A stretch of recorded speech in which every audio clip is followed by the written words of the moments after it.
Hey, I'm Mac, and welcome to the VOICEBOX. Today, I'm joined by writer and speaker Charli Clement to talk about what inclusion really means, beyond policies and buzzwords. From schools to GP surgeries to queer spaces, Charli shares how small changes can make a big difference.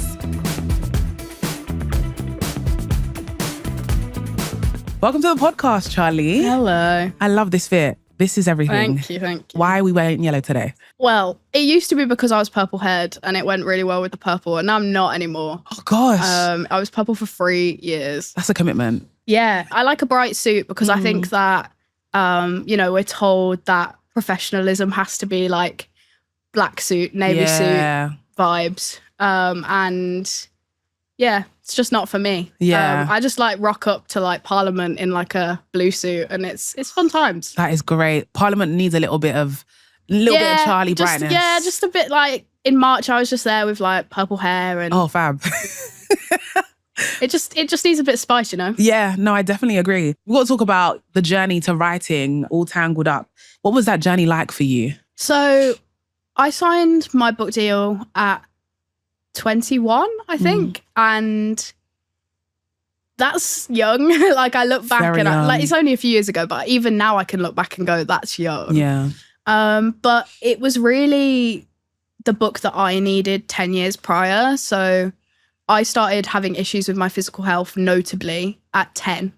And, we were being pushed back and forth between doctor, department, blood test, MRI, electro nerve tests where they'd like push electricity through you. That sounds terrifying. Yeah, not fun. But I was being pushed pillar to post and nobody could tell us what was wrong with me. Like everyone was just like, it's not really my thing. You're just a bit bendy. I don't really get it. And it was so hard. And then at 15, I ended up on a psychiatric ward, and that's where I got my autism diagnosis. So my journeys of my autism and my chronic health really like paralleled then, and kind of continued for a while of like both having such an impact on my life. And I think that nobody was telling anyone about how to be both and how they impact each other and how they impact your life, because they are so clashing and they do have such a role with each other. And every leaflet that I got or every diagnosis I got, and they would say things and I'd be like, I just don't relate to that because it's not how my body works or it's not how my brain works. Like whichever one they were talking about, the opposite was like never aligned. And so I really was like, somebody has to do this. Yeah. Like somebody has to talk about how these two things work with each other and what that means for your life. So it was the first book on the market about it. Wow. And which, it came out when I was 23. Yeah. And I'm really glad I was brave enough to do that because I think 2 years later, I'm like, actually, that was such a big thing. Absolutely, you did that. Yeah, but I think at the time, like I was so in it that I didn't really realize like what a thing it was. But yeah, it was what I needed and what I believed the world kind of needed. Yeah. And, I think I'm not a person who's very easily proud of myself, but I think I know that it filled a gap, and I know that it meant that people got some knowledge that just wasn't really in the world. And to be that person, to bring that to a gap in the market is very iconic, Charli, I must say. Like the first of its kind is something you should brag about every day, Yeah, I need to try harder. You should. And at such a young age as well, by the way, it takes a lot of bravery and confidence to stand up and be like, I'm going through this. I'm sure other people are too. People need to hear about this. And you put that pen to paper. Yeah, and I think it's a bit surreal because growing up, I was so shy and I was so unable to like talk to people or really do anything. Like my confidence was so low and my anxiety was so high, and then I've ended up in like this very public career. So it's quite surreal to kind of look at like teenage me and child me and then go, how did we get here? Like, how did this happen? But I think I do take a real pride in that. And I'm not saying like every neurodivergent person should be speaking on big stages or anything. But I think when you do understand yourself better, there are more doors that open. For sure. You touched on having autism and the chronic illness that you have as well. How does that shape your daily life? And also when you were writing the book as well, how did that affect maybe the challenges that came to place? Let's keep it real, Charli. Yeah, I think I talk about being both autistic and chronically ill as it's an internal and external experience. So internally, there is a huge amount of clash. Autistic people are more likely to have poorer, what we call interoception. So people often talk about the 5 senses. We actually have 8. So we have 3 internal ones as well. And interoception is our sense of body signals. So first, hunger, fullness, pain, temperature, emotion, the whole lot. Right. That's interoception. And in autistic people, that's poorer a lot of the time. Right. So our ability to understand our signals like pain, like temperature regulation, things like that is generally poorer. And that is really hard when you're chronically ill. Yeah. I know I'm in pain, but I can't differentiate between pains. I don't really understand where they are or how to talk about them. So growing up trying to get diagnosed was a nightmare. Yeah. They used to say things like, is it a stabbing pain? And I'd be like, well, I've never been stabbed. Yeah. I've never been stabbed. Like, what do you mean? But that was just my literal interpretation as an autistic who is very literal and who doesn't understand what the pain kind of feels like. So there's kind of that element of like your internal system is just a bit wonky, I guess. And things like temperature as well. Like one of my conditions is heat triggered. So in the summer, it's very, very difficult for me. But when I was younger, because I have no sense of my temperature because of the interoception piece, I would just be in huge hoodies in like the middle of summer and people would just find me passed out. And nobody could understand why that was happening or like they'd be like, why are you wearing this huge jumper? But I physically just don't get the same signals as everyone else. So there's all of that. And like all of the sensory stuff in autism has a real impact on chronic illness. But there's also just how society understands it as well. Doctors really struggle to fathom how our bodies and brains work. And because we don't communicate the same, they are much more likely to not take us seriously or misinterpret what we're saying. So, I would kind of be saying, but my whole body's in pain all the time. And they'd be like, it can't be. Yeah, it's not possible. And the reality is that most of my body is in pain all the time. I just can't tell you the exacts and I can't. So, and also like we tend to non-verbally communicate in a very different way to other people. So we might not show pain on our face the same way. And that means that we're just more likely to not be taken seriously. So it's a really fine balance, and there's a lot that's just going on in the body itself, but then trying to do education and healthcare and even employment there's all of that as well, and like facing systems and thinking about the extra impacts that things like medical misogyny then have as well. And so it really stacks up, I guess. But in terms of the book itself and trying to write the book, it was really hard. I had meetings with my editor like every month and I would like get to 2 days before the meeting and I'd be like, oh, I should probably write something. Like I wouldn't write anything, and then there'd be like that external pressure and I'd be like, I need to write something. I must write something. So that's kind of how I got through it, was the external pressure. Like if they'd left me to it for a year, I'd be chilling. It probably wouldn't be out now. And just like having to find pockets of time when my body was in a place where that was possible. And I was doing it half of the year that I was writing it. I was also finishing my undergrad as well. Wow. So it was a lot. You were working, Charli. Yeah, I've calmed down since then. I used to, like a few years ago, like I used to have like all the jobs in the world, like freelance. I would be like doing 10 meetings a day and writing the book and all of these things. And I've calmed down now. Like I understand better, like not only my limits, but also like you don't have to be super, super busy to have an impact. I think so true. Like it's something that I've had to really learn, because a couple of years ago I genuinely thought that like it had to just be me changing the world no one else. every place.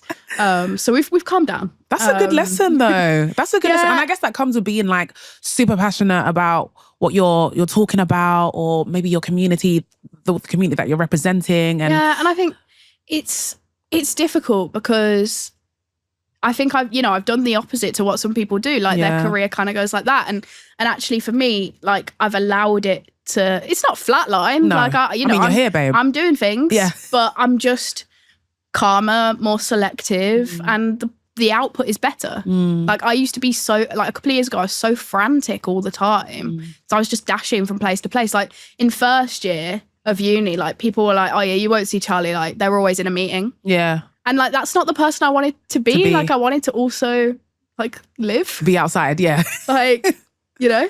I want to know a bit more about the systems that you were talking about. You being at university, you having a chronic illness, you having autism as well. Do you feel like those systems supported you in a way, or were there things put in place to give you that extra support? I had a really tough experience at undergrad. I've just started my master's, which touch wood is seeming better. I think that it was,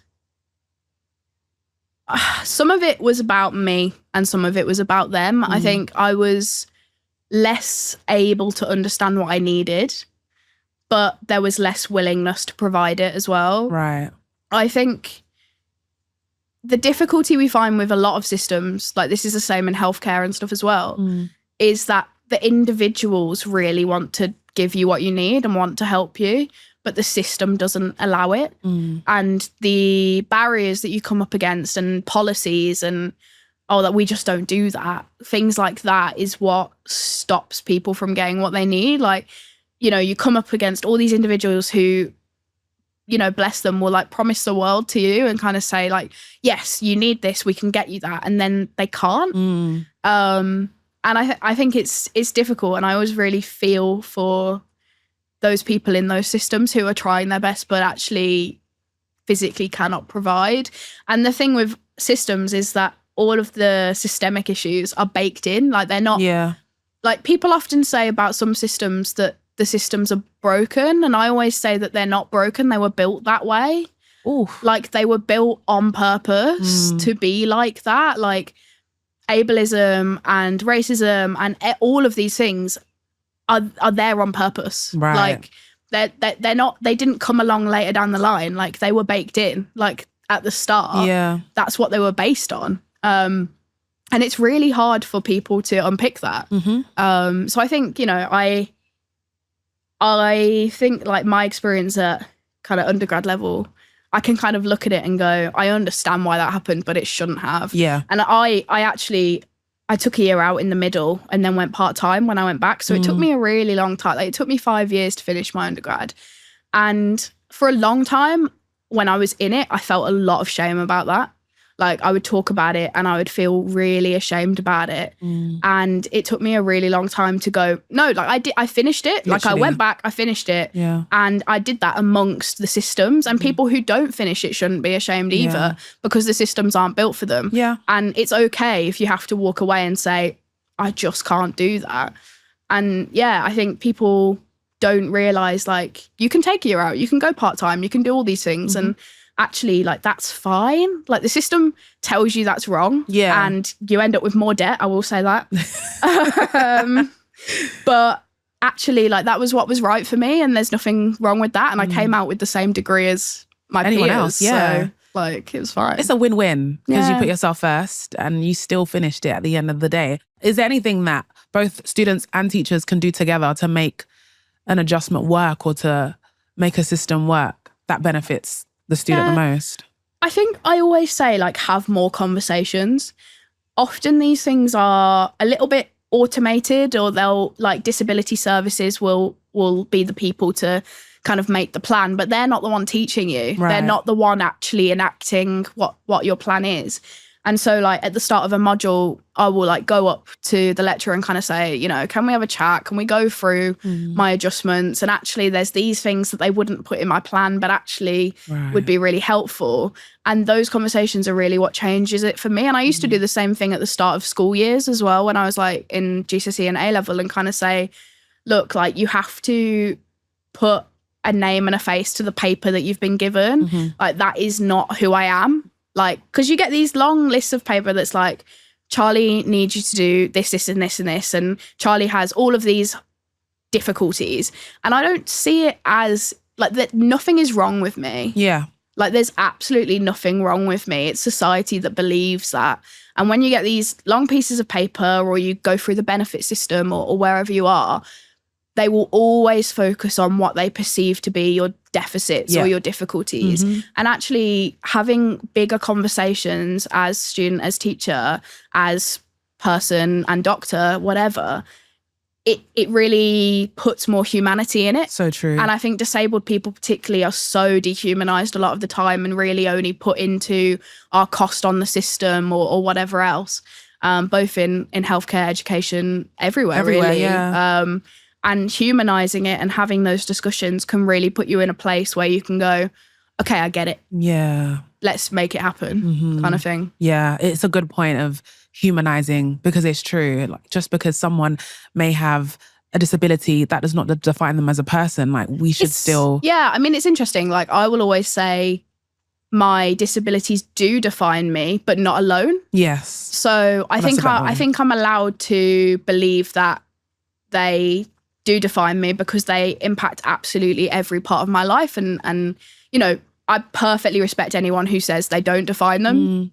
Perfectly fine. Like, absolutely respect for that too. But for me, I see it as like, it does define me, but not on its own. Yeah. Like, I am that, and that impacts quite literally every minute of the day. But also, like, here are all these other things that I love and that I'm interested in. And here's all the different types of media that I like to look at, and here's like my lovely family and my pets, and like actually like all the things that define you, rather than being like, it doesn't define me. It can just be part of your wider profile of what defines you, I guess. I like that. That's really good. So today we're talking all things about, you know, belonging and community. And I believe belonging isn't a vibe, it's genuinely a practice. What do you define belonging as, Charli?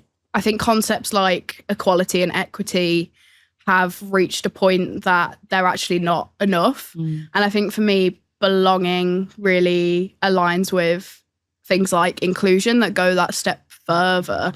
I think if we're really thinking about like liberation and like going where we need to be, and actually like taking down systems and all of that stuff, like we really need to be at a point of like inclusion and justice. And I think belonging is like a really good place to start in all of that, and just feel like you have people that understand you and people that get you and can take you on that journey with them.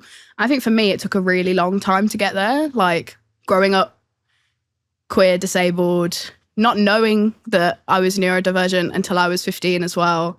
And even once I did know, that didn't suddenly change everything. Like that wasn't a magic switch of like, now I can find my best friends and I can live a great life. Like it was a really long process.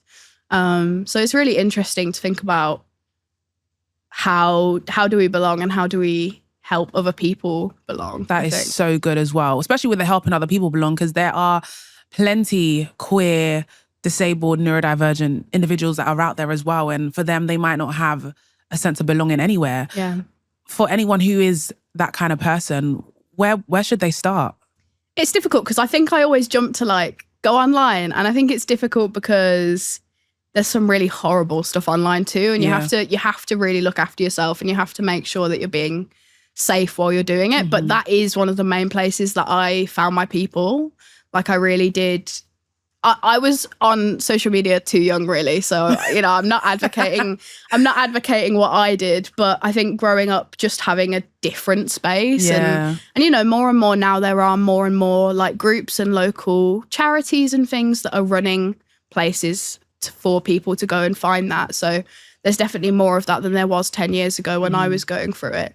But I think any small pockets of finding your people. Like, don't feel like you need to have 30 people, like, you know, just finding the spaces that are right for you and that make you feel comfy and safe, I guess. And I'd love to know what that space was like for you, because off air we were talking about how you kind of ran a fan blog page, which is iconic. That's so like early 2000s, mid 2000s. Yeah, I was really a Tumblr teenager. And Tumblr's actually where I learn about my sexuality. So like I'm asexual, and that was not a term in the mainstream 10 years ago. And yeah, Tumblr was where I discovered that. So, you know, I was like, you know, fan fiction, Tumblr, secret Instagram later down the line, like, you know, like the whole thing. And I think actually we can look back and see, like, if you're spending 40 hours a week running a fan blog, the chances of being neurodivergent are not slim. Yeah. It's not everyone who is doing that, but to have such a focused special interest, so like, you know. And I think that for me, that was like such a haven because it wasn't really about my identity. It wasn't about the fact that I was different. It was about having a space where everyone was so obsessed with the same thing. Yeah. Everyone like loved what we were talking about. Everyone really cared, and you were allowed to just be creative, and you're allowed to just say what you wanted to say. Like there would be discourse, but you could say it, and like you could have those conversations, and you could write whatever you wanted. And I am not an artist, so I wasn't drawing, but other people were, you know. And I think having those spaces was so fundamental to me growing up. Like I did it for, you know, I grew up and whichever one I was doing it for changed. But even now, like, I'm still engaged in some of those spaces, and I think it's such a great place to be, just to be, and just be who you are. It's becoming really important just to find a third space. Yeah, I was exactly going to say it is that third space, because we don't have those third spaces in person. And they're so rare in person, like even more now. Like, you know, I'm from Birmingham, and our libraries are only open 2 days a week. Oh my God, that's bad. And most of them aren't open on a Saturday even. And so we're losing so much more of those third spaces that we did have. And so creating them for ourselves is hard work, but something that kind of has to happen. And I think, you know, there's lots of pros and cons to the online versions of third spaces. For sure. You know, they move too fast, and there's a lot of discourse, and it can be really quite difficult on the mental health. But when they're done well, and when you protect yourself, I think the lack of in-person version of that means that online has to replace that a little bit almost. What is that third space for you now in your life, Charli? What would it be? I think for me, I have like kind of settled in a space where I can transcend the communities a little bit, where I kind of go between different places that are related to my identity or related to what I'm interested in. And it doesn't feel restrictive to me anymore. Like for a long time, I was like, no, I must be talking about this thing. And then for a long time, it was like, I can only be my identities. I'm not allowed to also talk about arts and culture, which is my other like big love. And I've kind of hit a place now where I'm like, actually, no, like those are all parts of me, and I want to be involved in all of it. And I think that's difficult. Like, it's not gonna, you know, everyone's like, you must have a niche to build a following. It's so annoying. And I'm like, I don't care. Like, I hate hearing that. I would rather talk about 6 different things and never have like a big following, because I'm not only talking about one thing. Than like have to box myself in. Like I'm just not someone that can be put in a box. And I think that's what I tried to do for a long time. Yeah. And I'm glad you're not putting yourself in a box, because we're complex individuals. We have so many interests and so many beliefs as well. And I think it's quite unfair to just narrow down multifaceted people and be like, you got to do one thing. And we don't do that off the internet. So true. Like, nobody's asking us to do that off the internet.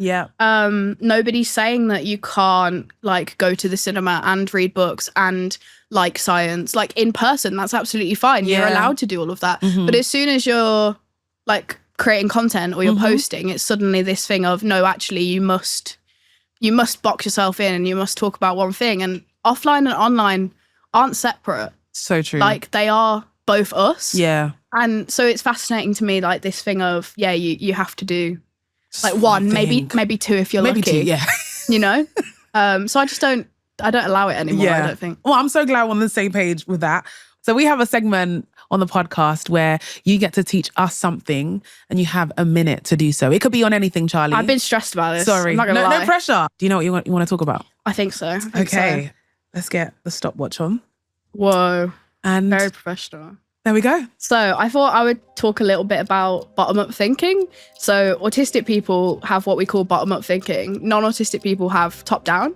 So this is where in autistic people, we take in all the small details first and make a bigger picture, whereas non-autistic people more take in the big picture and then the small details. And I really like talking about this because I think it really proves why we get so overwhelmed and why society is so difficult for us. Like, I always use the example of a train station. Like, there's so much input about signage, lights, noise, where are you going, where does your luggage go, are you on the right train, all of these things.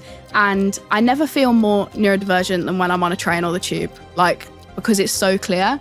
And I think people understanding like bottom up versus top down gives more perspective on that and more ability to understand where our brains are kind of coming from. So there you go. Thank you so much. I've learned so much as well about bottom up and top down. Top down for non-autistics. That's so good. Yeah, it really changed my thinking about myself. It was something that I discovered a few years after my diagnosis. And it really put into perspective for me about, like, I understood I was autistic, but I still didn't understand why I was so overwhelmed all the time.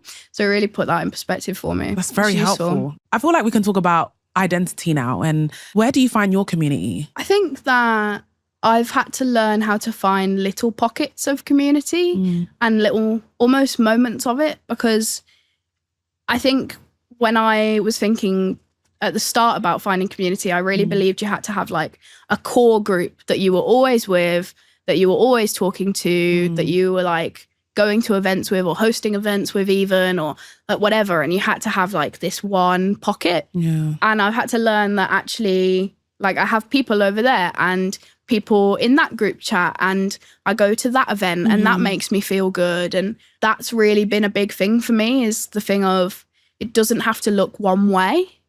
And the thing about community, I think, is that we say like the autistic community or like the queer community, and actually there's so much more than that. Like there's so many subsections in that, and you're not going to like everyone just because they have the same identity as you, which is a lesson I really had to learn. Because I think at the beginning, I really believed that everyone was going to be like me and we were all going to be pals and that was going to be great. It's just not true. It's just not the case. Like, you know, anywhere you go, you're going to not get on with people or you're just not going to gel. And I think for a long time, I was like, no, they're autistic, so we must be the same. It's just not the case. It's just not true. And I think, so yeah, finding like little pockets of people that I know I can go to about different things, or like that person, when I see a TikTok about that, that's going to go straight into their DMs. Like those kind of little glimmers of it. And then, you know, more event-based or like places that I can be for community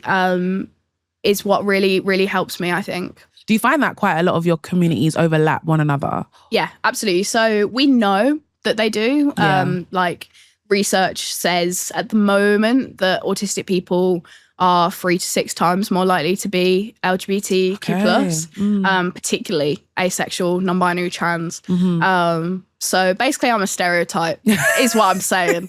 But we see huge amounts of overlap. And it's nice because it means there are more and more people that understand each other. And I think we can, you know, I'm not saying that I'm the fountain of all knowledge, like I'm not saying that, but it does mean that I can kind of go, well, actually, I was diagnosed 10 years ago and here's all the things that I've learned and here's some resources that I think are good, and actually don't go and buy that piece of rubbish. It won't help you. Like, don't spend 50 quid on that like thing that capitalism's trying to sell you to fix you. Like it won't work. So it means we can, you know, share all of that and like have that kind of more micro community where we can kind of go, yeah, you get it, because the LGBTQ+ community can be very ableist. Like, it can really leave out disabled people. Right. Like, most like physically. So like pride is extremely inaccessible a lot of the time for huge amounts of reasons. So it can be very like physically ableist, but it's also quite baked in. Again, like there's a lot of LGBTQ plus people who believe disabled people shouldn't be in their community or don't understand their own minds and all of these things. And then on the flip side, we see queer phobia in the disabled community. So it can really feel like you don't belong anywhere. Right. So having these pockets of those of us who are both or sometimes more than both, like many things, just means that there's that extra layer of like, oh, you get it. Yeah. Which is nice. Yeah. And that's deep to have, that kind of connection too. You talk about the discrimination that you can find between the communities as well. And I feel like we can't talk about LGBTQ plus communities without mentioning allyship, which is really important, just as important as well. What are the ways that people who aren't part of those communities can really rally and show up for those who have disabilities, those who are queer? What can they do? I think at the moment there is huge amounts of political volatility in how our communities are being treated. And it's really time to do more as allies. Like, we are so tired because we're fighting so much. Trans rights are so under fire at the moment. Disability benefits, like not even just benefits, like access to work has been cut.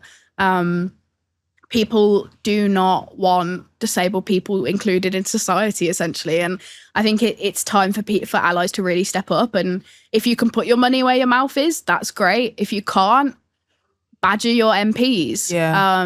There's so many templates out there, like the trans charities. A lot of them have templates to go to MPs. Yeah.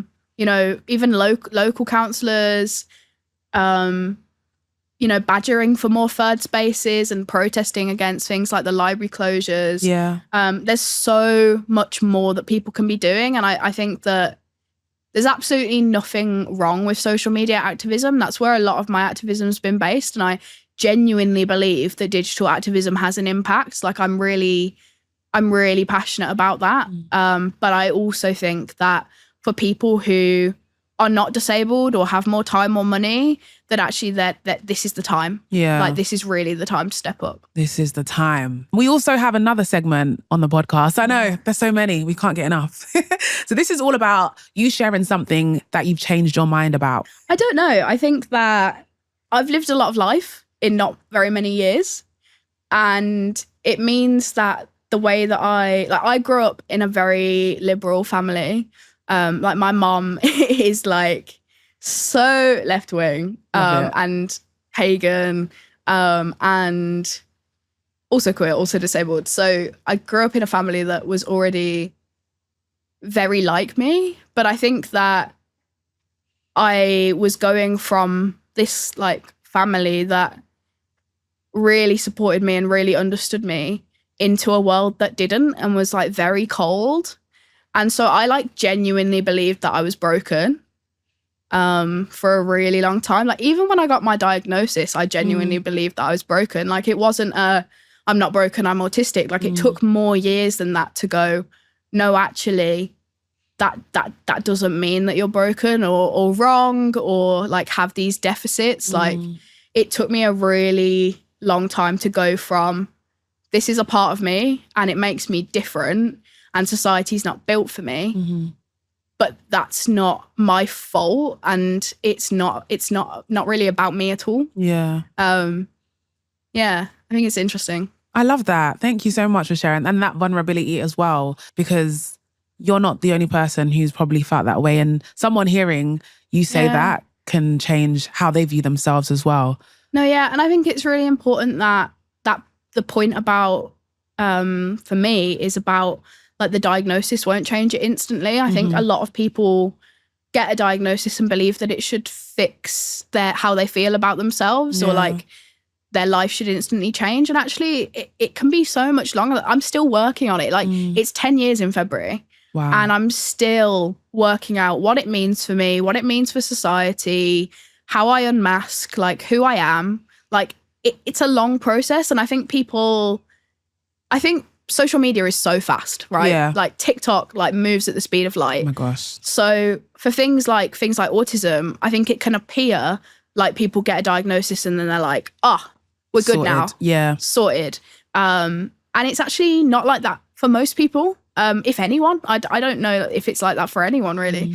But I think because everything moves so quickly and you see something of a person and you don't see them again until a few days later on your algorithm, and the way that it moves means that we kind of get this false idea of what being diagnosed or like understanding yourself. Like even like some people don't get a formal diagnosis. So even just like getting the understanding, it doesn't switch it overnight for sure. Yeah. Thank you so much for educating us today. I feel like I've learned a whole lot.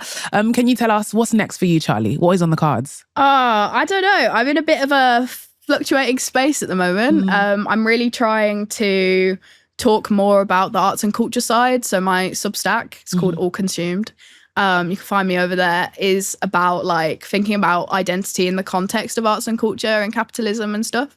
And maybe writing a book 2 proposal. Oh, maybe. cheeky exclusive. Maybe. We'll see how that goes. But other than that, I'm kind of just finding my way, I guess. Yeah. And we appreciate you finding your way. We're here to support you as well. Thank you. Thank you for such a great conversation. Thank you so much. Charli Clement, everyone. Thank you so much, listeners, for tuning into another episode of VoiceBox. We will be back again soon in your ears. And if you haven't already, please do go and check us out on social media as well. Thank you so much for listening.